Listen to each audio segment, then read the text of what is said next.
She just wants to be beautiful. She goes unnoticed. She knows no limits. She craves attention. She praises an image she prays to be sculpted by the sculptor. There's a hope that's waiting for you in the dark.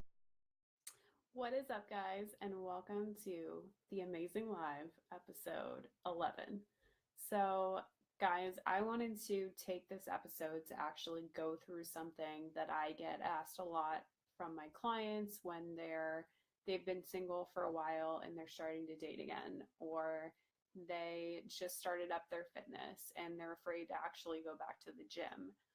And it's something that is like obviously a very complicated answer because confidence in itself, everybody finds it from different places. And so for me to say one thing, obviously it's going to change for the next person. And so I try to make my tips as general and relatable as possible to all of you. So I wrote them all down on my phone because there's a lot of explanation, things like that. I can't remember it all on my own. I have to go back and refer to this on the daily sometimes when I'm just feeling doubtful or feeling that things like are getting overwhelming, or I start to doubt my capabilities, my inner strength, anything like that.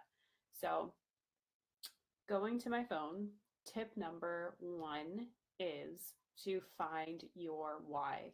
So, why are you continuing to show up in the world? Why are you starting your fitness journey? Why are you starting this diet? Why are you doing anything that you do? There's always should be a why, a long-term why behind this, and just a bigger definition. Maybe it's for your family. Maybe it's to be more active with your kids. Maybe it's to finally feel confident when you go out with your husband or your boyfriend and not change 100 times and look in the mirror and feel confident in yourself so you can start showing up as confident as you can be to the world. There's so many reasons, but everybody has their own. And I'll just share with you my why. My why is basically to prove my 16-year-old self wrong, the girl that thought that she could never get out of anorexia, that no matter what she tried, no matter how much people coached her or told her that she had to do this on their own or she had to get better, she didn't believe them because she didn't feel like she could. And so every single day as I show up, I just imagine my 16-year-old self watching that, and was that what I would have wanted to see as a way to get out of recovery, as a way to start loving myself again. So yeah, that is my big why.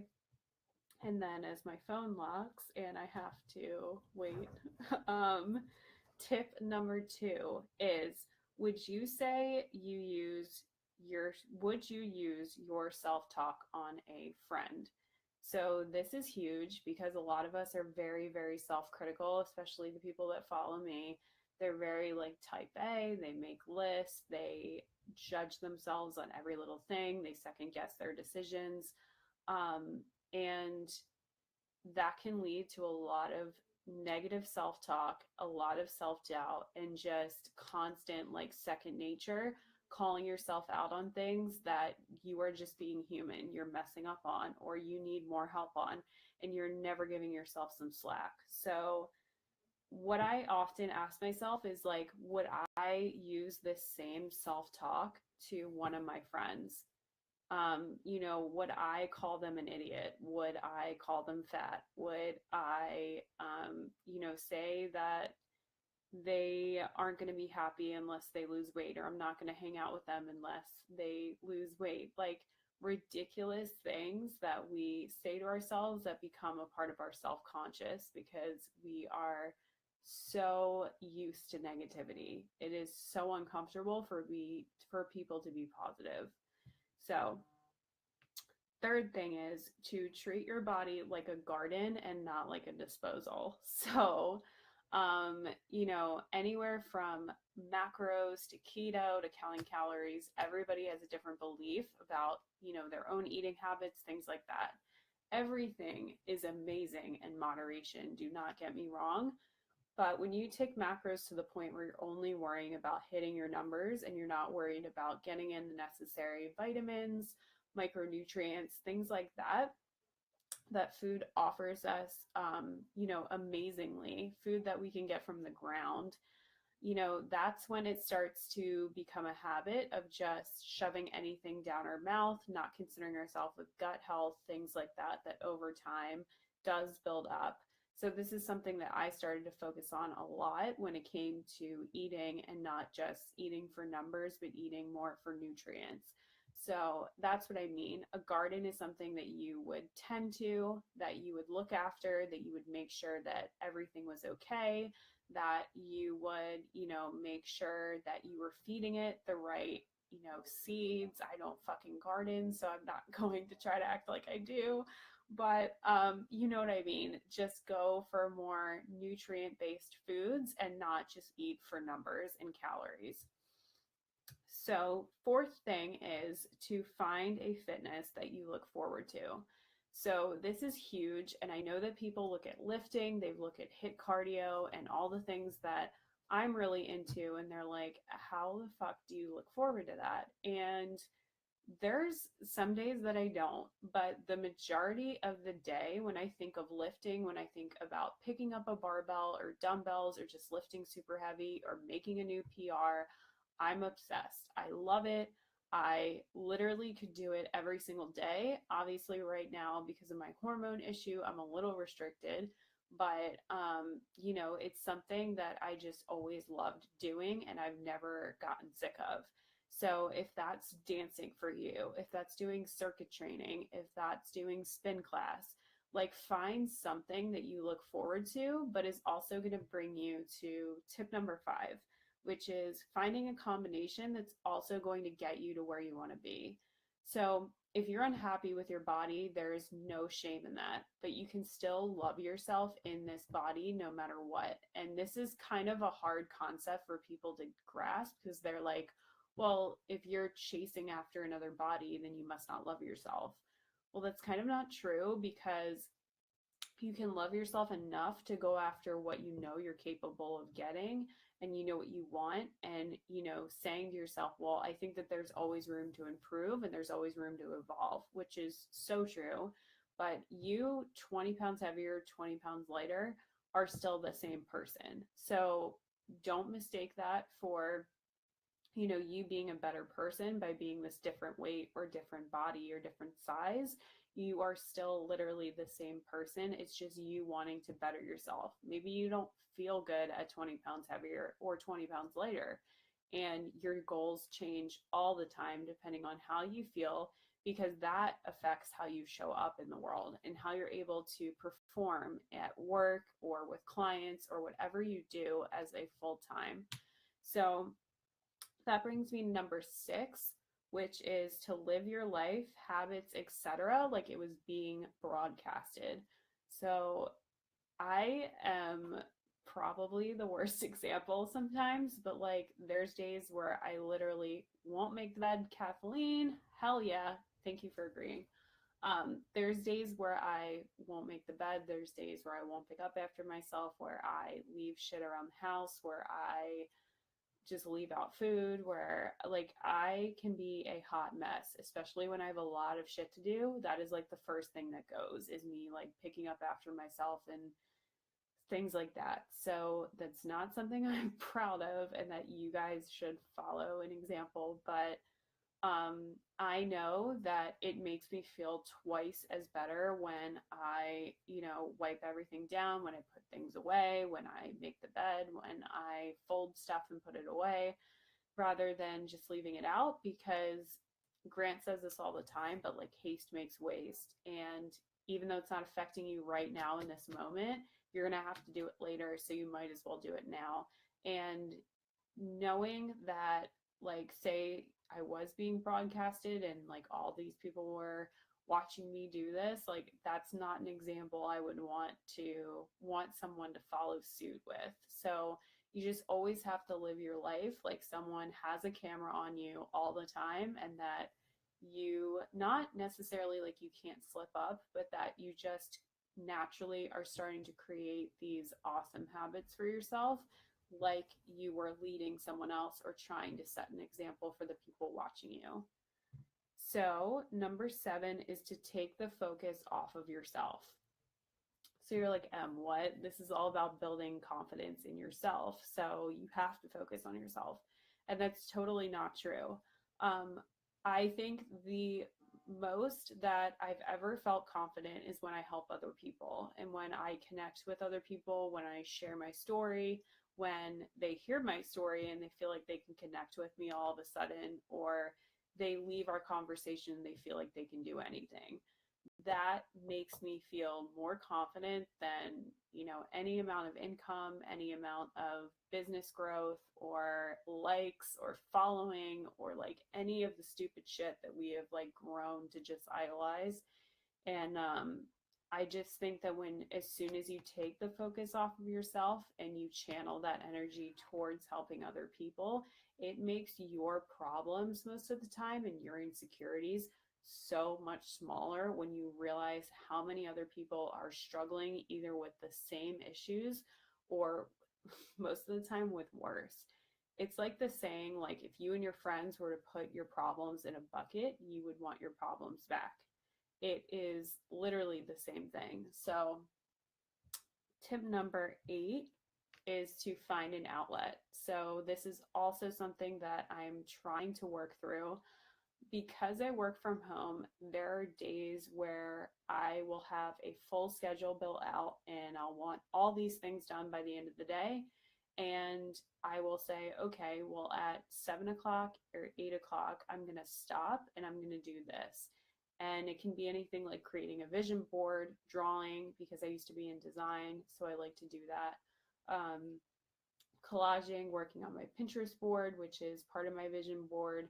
Things like that are very creative I like to do. For Grant, it's play the guitar, things like that. But the problem is because our schedule is so flexible, we tend to not stay like focused and sitting and like working for longer periods of time. What we do is like shorter periods and like more breaks throughout the day. And then by the end of the day, we feel like kind of guilty for like stopping. And we kind of like get on a roll with things where we can't stop. And so for me, it's like that's just become a thing now where like all of a sudden I will be like working, and then I won't want to stop and do that thing. And I won't want to, do that outlet that I was talking about. So like drawing is mine.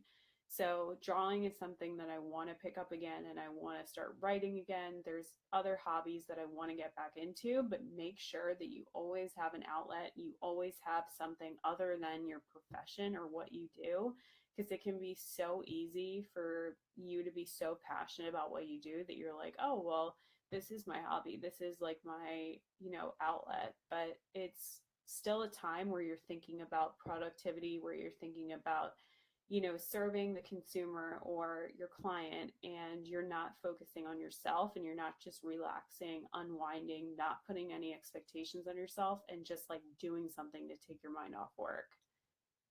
Yes, Kathleen, what hobbies would you feel like fulfilled doing? Like for me, it's drawing and collaging, like literally. Okay, so I used to, like, from the time I was little, I would make these like pot holders and like weave them together. I don't know if anyone like throwback those like 90s like craft kits. I used to love doing them, like beading, things like that. Kathleen, definitely do more of this. Seriously, I am there with you. I will join you and we'll hold each other accountable. So yeah, I was into like kits and stuff like that. So like I was always into like making and creating and like tapping like that side of the brain. So I need to get back into that. 9 is to master your time. So this is something I actually work on with my clients too. I actually help them build out their schedules so that they're focused only on 3 things. 3, not 5, not 10, not 20. they're focused on 3 main things that are going to help them move forward.